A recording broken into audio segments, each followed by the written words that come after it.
To je kranjska čebela, izredno delavna in vzdržljiva žuželka.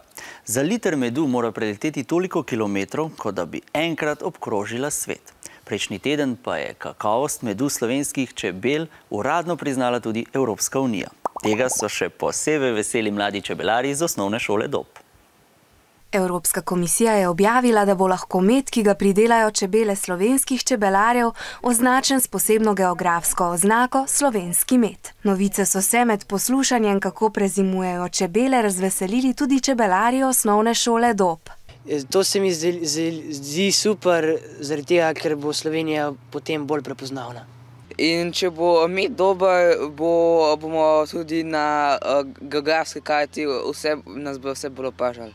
Za oznako slovenski med se je Čebelarska zveza Slovenije trudila kar 15 let. Slovenski čebelarji je to kot neka blagovna znamka, kot neko potrdilo, da delamo v redu, pomeni to, da slovenski uživalec medu lahko zaupa v slovenski med. Med s to oznako je preverjeno pridelan v Sloveniji, vsebuje manj vode in je bolj svež kot med, ki te oznake nima. Vsak kozarec slovenskega medu ima na nalepki tudi številko.